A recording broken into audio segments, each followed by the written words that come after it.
Siku ile Taifa Stars wapo angani na bendera yao wanakwenda Lagos, Nigeria kwa ajili ya AFCON ya mwaka 1980.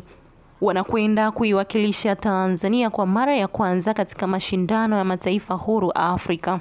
Wanaiwaza safari ngumu waliopita hadi kufika hapa.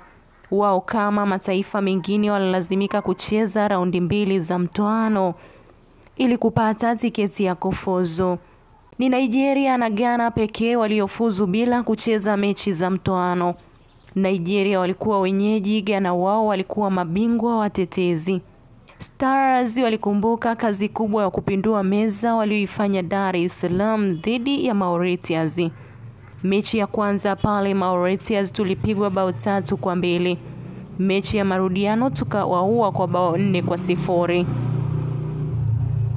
Raundi ya pili Tanzania ilipangwa na KK11 wajukuu wa Kenneth Kaunda pale Zambia. Mechi ya tarehe 11 Agosti mwaka 1979 ndani ya dimba la Taifa. Kwa sasa Uhuru Zambia wanakufa kwa bao 1-0.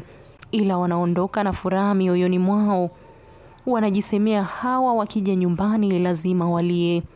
Siku ile ya Agosti 26 mwaka 1979, Stars wanaingia uwanjani pale Ndola, Zambia.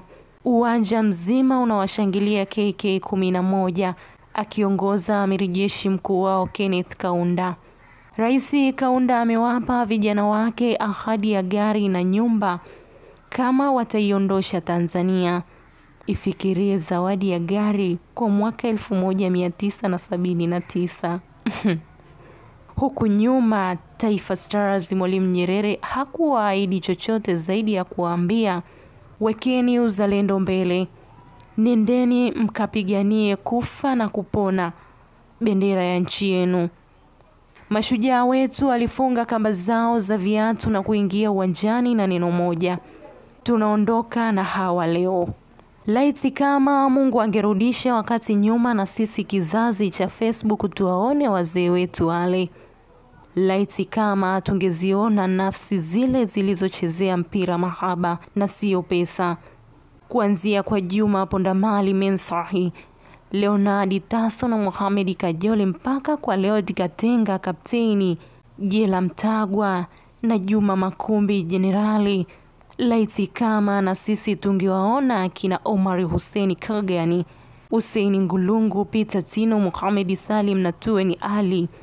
Laiti kama kikosi cha Taifa Stars jioni ile pale Ndola kilikuwa hivi: Juma Pondamali katika milingoti, Leonard Tasso, Mohamed Kajole, Leod Katenga, Jela Mtagwa, Juma Makumbi jenerali, Omar Hussein Kagani, Hussein Ngulungu, Peter Tino pamoja na Mohamed